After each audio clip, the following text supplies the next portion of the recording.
English we speak. From bbclearningenglish.com. Hello and welcome to the English We Speak. I'm Feifei. And I'm Rob. Hello.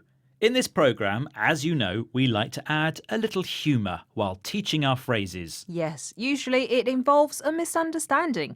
For example, we often pretend that one of the presenters doesn't understand the phrase. Yes, they take it too literally. They only understand its word-for-word meaning. But with this phrase, that would just be too horrible. And disgusting. And not to mention, physically impossible. So let's not go there. Today's phrase is, eat your heart out. Scary, huh?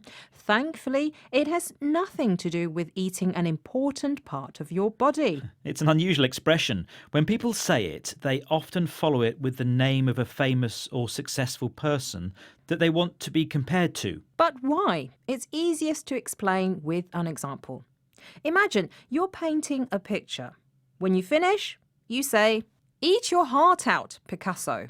And what you're saying is that your painting is better than Picasso's. But because Picasso was a true master, and your own work is probably not at the same level, most likely you would be saying this as a joke. And that's how people often use it, as a joke. After doing something impressive, they say, "Eat your heart out," followed by someone who is famous for doing that thing.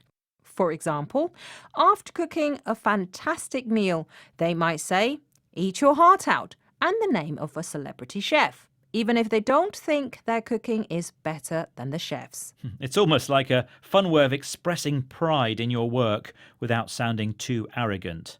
I think it's best if we hear a few more examples. What a goal! How did you score that? Not bad, eh? Eat your heart out, Ronaldo. I've been practicing all month and I think I'm getting pretty good. Want to hear me sing? Okay, here goes. Eat your heart out, Beyonce. Ah! Would you mind helping me lift this table? No problem, I'll do it. Eat your heart out, Hulk. Ah, it's just a table. You're not an Avenger. This is the English We Speak from BBC Learning English. So there we are, humorously comparing someone's football skills to Ronaldo's, their singing ability to Beyonce's, and their strength to Hulk from the movies. And we've resisted all temptation to create a situation where we ask Feifei to actually eat a heart. Thank goodness. I really don't feel hungry in any case. Neither do I. Bye. The English we speak. From the BBC. Hi everyone, we hope you enjoyed that video and thank you very much for watching. We have so many more just like it, so if you don't want to miss a single one, make sure to subscribe and we will see you regularly. Hope to see you soon. Bye guys.